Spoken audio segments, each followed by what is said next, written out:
Hello students, आप सभी का SR success towards channel में स्वागत है। हम पढ़ रहे हैं चैप्टर 4 रासायनिक बल गतिकी केमिकल काइनेटिक्स। आज का हमारा टॉपिक है समाकलन वेग समीकरण से प्रथम कोटि की अभिक्रिया के लिए समाकलित दर समीकरण कैसे ज्ञात किया जाता है।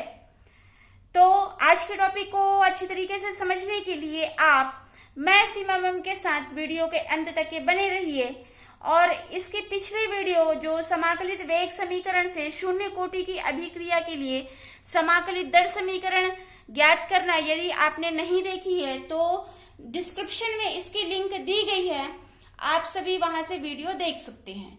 तो चलिए आज की क्लास स्टार्ट करते हैं। तो हमारा आज का टॉपिक है प्रथम कोटि की अभिक्रिया के लिए समाकलित दर समीकरण ज्ञात करना।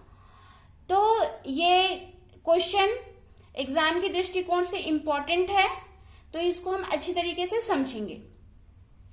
तो प्रथम कोटि की अभिक्रिया का वेग केवल एक अभिकारक की सांद्रता पर निर्भर करती है, अर्थात उसकी सांद्रता के प्रथम घात के समानुपाती होता है। मतलब जितने अभिकारक भाग लेंगे रासायनिक अभिक्रिया में, तो उसमें केवल एक अभिकारक की सांद्रता पर अभिक्रिया का वेग निर्भर करेगा। तो मान लेते हैं कि जैसे कोई रासायनिक अभिक्रिया हो रही है जिसमें अभिकारक A है, इससे उत्पाद बन रहा है, तो हम इसको लिखेंगे अभिक्रिया का वेग समानुपाती A के, क्योंकि इसमें पहले बता दिया है कि अभिकारक की सांद्रता केवल एक अभिकारक की सांद्रता पर निर्भर करेगा अभिक्रिया का वेग।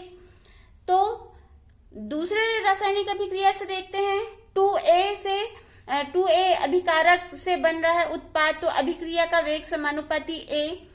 और उदाहरण देखते हैं जिसमें A प्लस B, यानी कि इसमें दो अभिकारक हैं और उससे उत्पाद बन रहा है, तो यहाँ पर अभिक्रिया का वेग समानुपाती A के या B के, क्योंकि अभिक्रिया का वेग केवल एक अभिकारक की सांद्रता पर निर्भर करता है। चूंकि हम प्रथम कोटि की अभिक्रिया के लिए पढ़ रहे हैं और उसकी सांद्रता, या फिर बोला गया है कि उसकी सांद्रता के प्रथम घात के समानुपाती होता है, तो घात में एक रहेगा।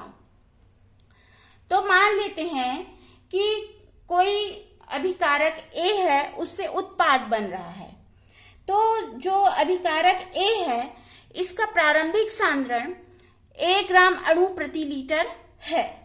तो T समय के पश्चात इसमें जो X ग्राम अणु है ये अभिक्रिया में भाग ले लेता है, तो T समय के पश्चात इसका सांद्रण A-X ग्राम अणु रह जाएगा। तो सक्रिय मात्रा के नियम के अनुसार T समय के पश्चात अभिक्रिया का वेग उस समय पर A की सांद्रता A-X के समानुपाती होगा। तो हम उसको किस प्रकार से लिखेंगे, अभिक्रिया का वेग dx/dt समानुपाती होता है A-X के।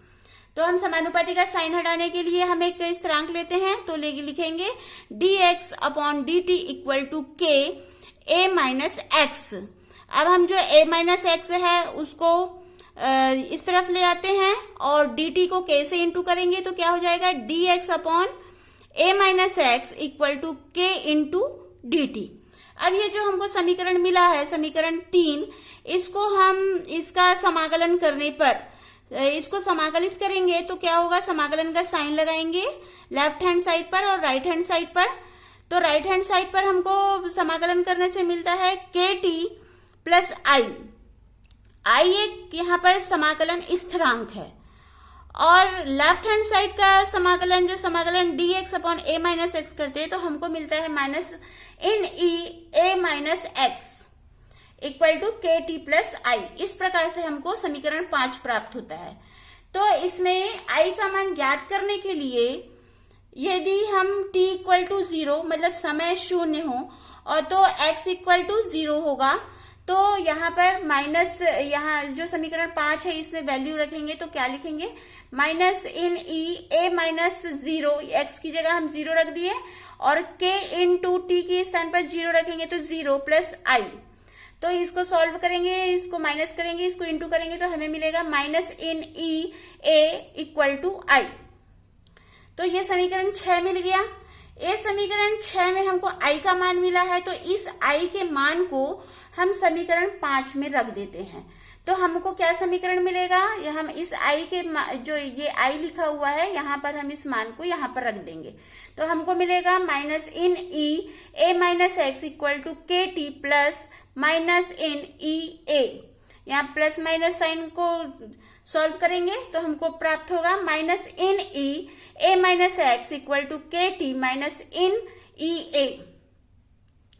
अब हम इसको के टी को एक तरफ कर लेते हैं तो क्या हो जाएगा, in E A minus in E A minus x equal to के टी।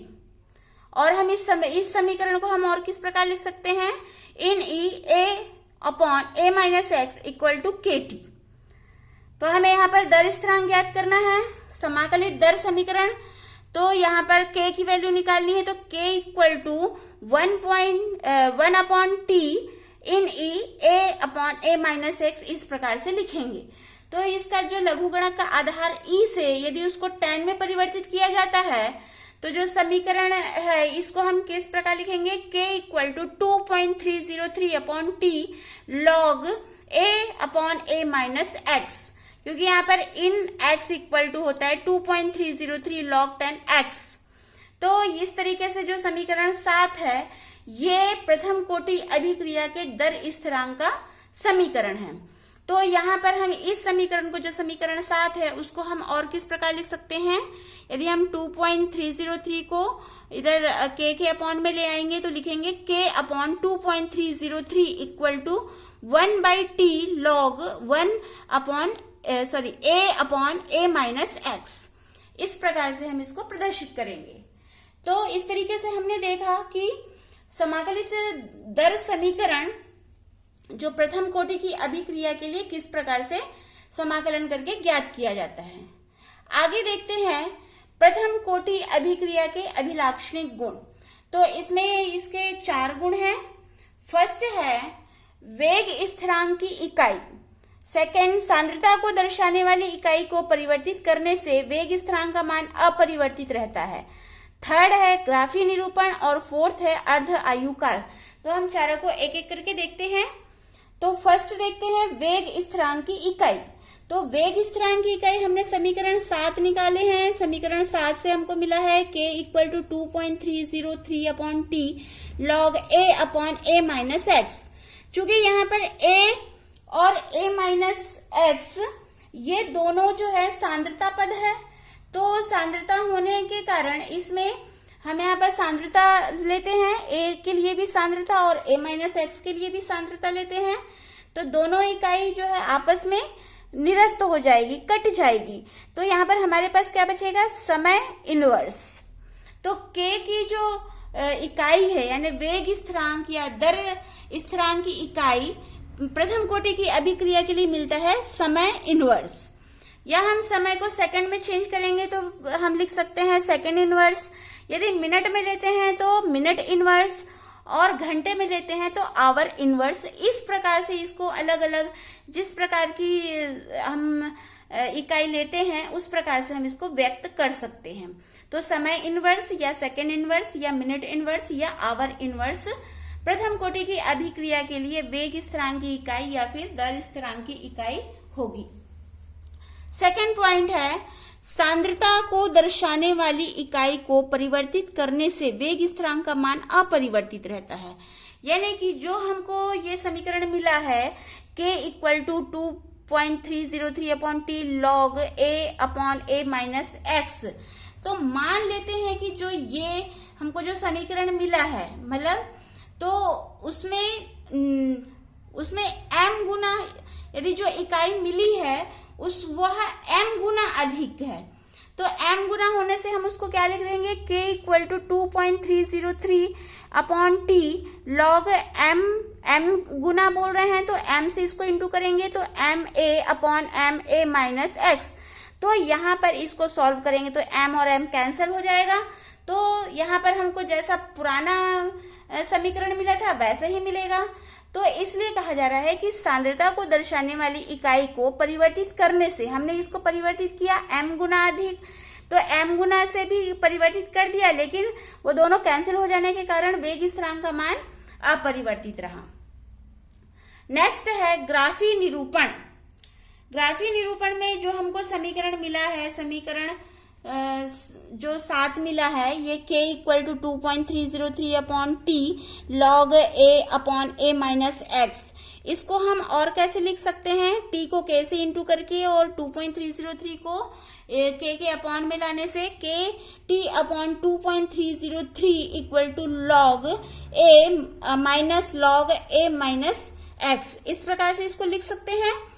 तो यहाँ पर इसको और कैसे लिख सकते हैं, यदि हम लॉग a माइनस एक्स को एक तरफ कर देंगे तो log a minus x equal to के T upon 2.303 plus log a।